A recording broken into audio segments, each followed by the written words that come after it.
Bismillahirrahmanirrahim. Assalamualaikum warahmatullahi wabarakatuh. Di sini saya Ajeng Zuli Prasida, NIM 183121029, ingin menyampaikan hasil analisis latar belakang berupa 3 macam skripsi dengan jenis yang berbeda-beda. Yang pertama, jenis kualitatif, yang kedua, jenis kuantitatif, sedangkan yang ketiga yaitu jenis kepustakaan.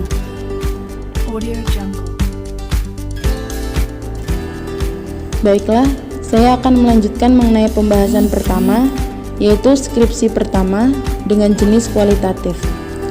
Skripsi ini berjudul Implementasi Media Kartu Kata Bergambar, Pembelajaran Membaca Permulaan Mata Pelajaran Bahasa Indonesia di kelas 1 MI Ma'arif Banjar Parakan, Kecamatan Rawalo pada tahun 2017-2018.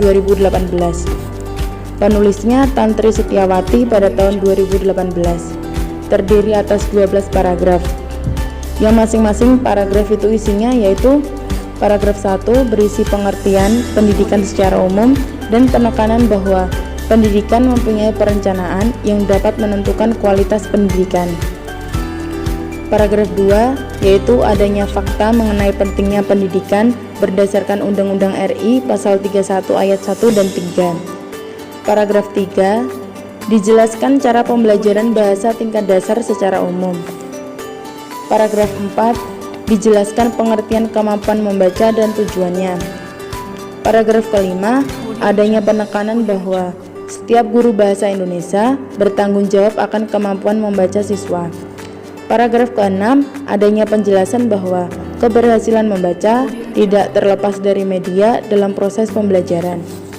Paragraf ke-7, disajikan permasalahan siswa kelas 1 dalam proses pembelajaran agar bisa diperbaiki.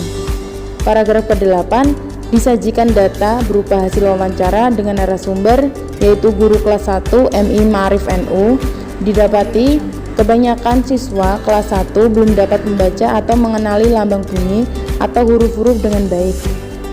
Paragraf ke-9, ditemukan solusi berupa penerapan media kartu kata yang dilakukan oleh guru kelas 1. Paragraf ke-10, ditemukan fakta dengan media kartu kata, siswa dapat mengenali huruf dengan mudah dan cepat. Paragraf ke-11 berisi kesimpulan berupa penarikan judul. Adapun kelebihan dari skripsi ini, yang pertama yaitu adanya keterkaitan antara paragraf. Yang kedua, masalah sudah sesuai judul. Ketiga, yaitu kata-kata yang ditampilkan dalam skripsi ini itu lugas dan mudah dipahami oleh pembacanya. Paragraf ketiga, penyampaian data sudah lengkap. Paragraf terakhir yaitu paragrafnya itu disajikan rapi dan tidak membingungkan, kelebihannya itu. Kemudian kekurangannya yaitu pada paragraf awal itu penjelasannya terlalu luas karena pembahasan mengenai pendidikan itu jauh dengan implementasi kartu kata.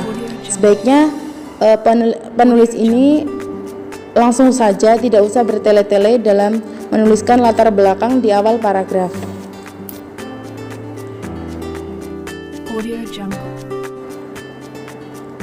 Selanjutnya skripsi kedua.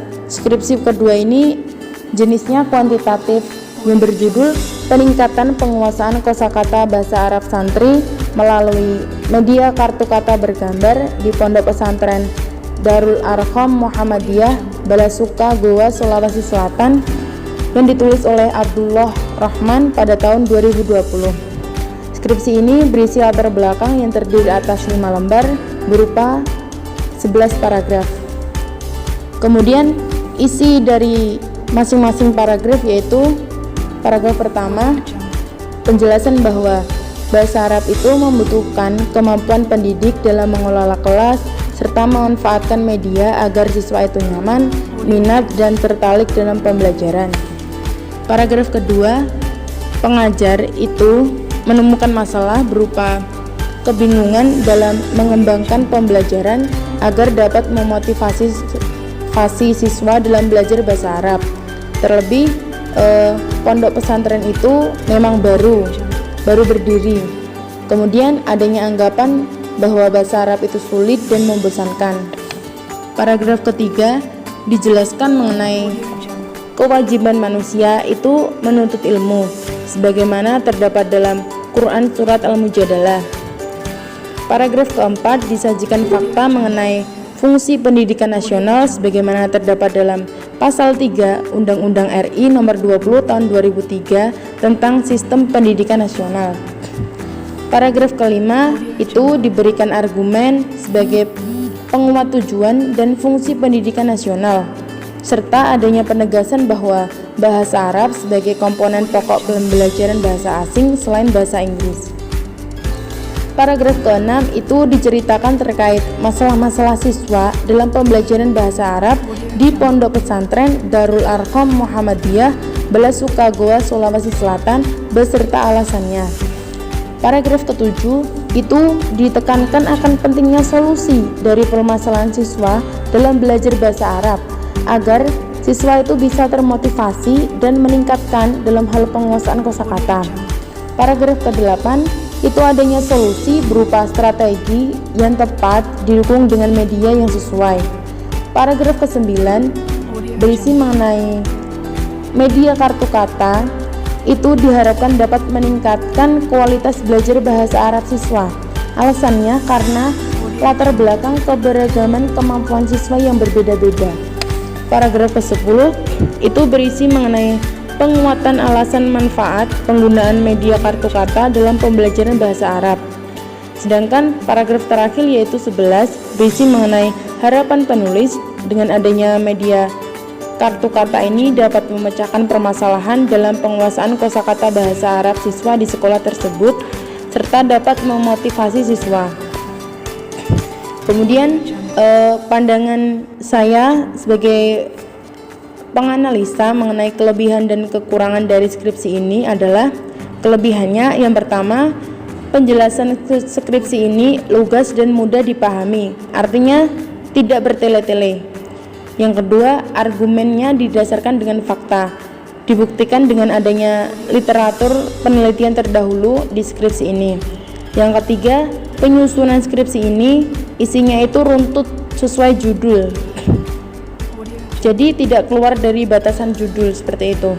Kemudian yang terakhir kelebihannya yaitu isi antar paragraf ini saling berkaitan. Kemudian kekurangan dari skripsi ini yaitu adanya paragraf yang kurang jelas penyusunan letaknya. Artinya penyusunan antar paragraf ini tidak rapi seperti itu.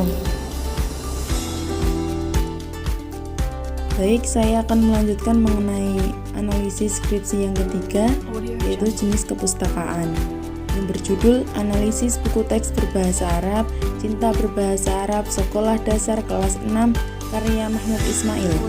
Ditinjau dari seleksi, gradasi, presentasi, dan repetisi kosakata. Ditulis oleh Muslimin pada tahun 2009, yang mana terdiri atas 9 paragraf yang berupa latar belakang 9 paragrafnya itu. Kemudian penjelasan mengenai paragraf pertama yaitu berisi mengenai penjelasan pentingnya bahan ajar dalam dunia pendidikan. Ternyata juga memang sangat penting sekali. Sedangkan paragraf kedua berisi mengenai penyebutan salah satu bahan ajar sebagai sumber ajar, yaitu buku ajar. Paragraf ketiga adanya fakta sebagai penguat dari pernyataan paragraf kedua sebagaimana terdapat pada Peraturan Menteri Pendidikan dan Kebudayaan tentang buku yang digunakan oleh satuan pendidikan, yaitu nomor 8 tahun 2016 pasal 1 ayat 1. Paragraf keempat adanya penekanan lagi bahwa buku teks yang baik itu sebaiknya sebagai pengantar proses pembelajaran bahasa Arab. Paragraf kelima ditambahkan argumen lain dari pendapat orang lain untuk menekankan sekali lagi pentingnya pemilihan buku teks pelajaran yang tepat. Paragraf ke-6 berisi mengenai penjelasan bahwa buku ajar bahasa Arab itu harus memperhatikan prinsip penyajian sebagai materi bahan berbahasa asing. Paragraf ke-7 itu berisi kesimpulan dari paragraf sebelumnya, yaitu paragraf 6, yaitu mengenai pentingnya buku ajar di sekolah guna menghindari kesalahan konsep. Paragraf ke-8 disajikan hal kemenarikan dari buku itu, buku Cinta Bahasa Arab tadi, yang berbeda dari buku lain. Itu dicantumkan hal kemenarikannya. Kemudian paragraf ke-9 itu berisi mengenai pengumpulan dan penyimpulan dan penarikan judul dari peneliti terkait uraian sebelumnya. Kemudian dari hasil analisis saya mengenai skripsi ini terdapat kelebihan dalam penulisan latar belakangnya. Yang pertama yaitu pembahasannya itu fokus pada tema. Kemudian yang kedua itu keruntutan isi sehingga menjadi padu dan utuh. Penyusunan latar belakang ini menurut saya itu runtut dari segi isinya sehingga bagi pembaca itu tidak menimbulkan makna ambigu seperti itu. Kemudian yang ketiga, tata bahasanya itu rapi dan mudah dipahami. Kemudian yang keempat, isinya itu sesuai dengan tema. Jadi tidak jauh-jauh dari tema yang ada. Kemudian yang kelima, penjelasannya itu seperti piramida terbalik. Ya, seperti itu dari pengertian secara umum, kemudian menjurus, mengkhusus sampai mengerucut seperti bentuk piramida terbalik seperti itu. Kemudian menurut saya pribadi dari skripsi ini kekurangannya yaitu kurangnya masalah yang disajikan. Jadi penyajian masalahnya itu kurang karena masalah yang disajikan dalam latar belakang ini hanya hal-hal secara umum saja, sedangkan secara khusus yang berkaitan dengan tema itu menurut saya pribadi itu kurang. Oke, itu merupakan hasil analisis saya mengenai 3 macam skripsi dengan jenis kualitatif, kuantitatif, dan kepustakaan. Dari hasil kesemuanya analisis saya itu dapat saya simpulkan bahwa skripsi yang baik itu mempunyai latar belakang. Yang pertama itu pembahasannya runtut antara satu paragraf satu dengan paragraf yang lain. Artinya ada keterkaitan antara paragraf satu dengan paragraf yang lain. Kemudian pembahasan yang disajikan dalam skripsi itu disesuaikan dengan tema yang ada. Dan penjelasannya itu tidak bersifat global, artinya dikhususkan sesuai dengan tema yang disajikan. Kemudian bentuk penyusunan paragraf itu disajikan secara rapi, utuh, padu, dan rinci agar tidak menimbulkan ambigu bagi para pembacanya. Mungkin itu hasil analisis saya yang dapat saya sampaikan. Kurang dan lebihnya mohon maaf. Billahi taufiq wal hidayah wa ridho wal inayah. Wassalamualaikum warahmatullahi wabarakatuh.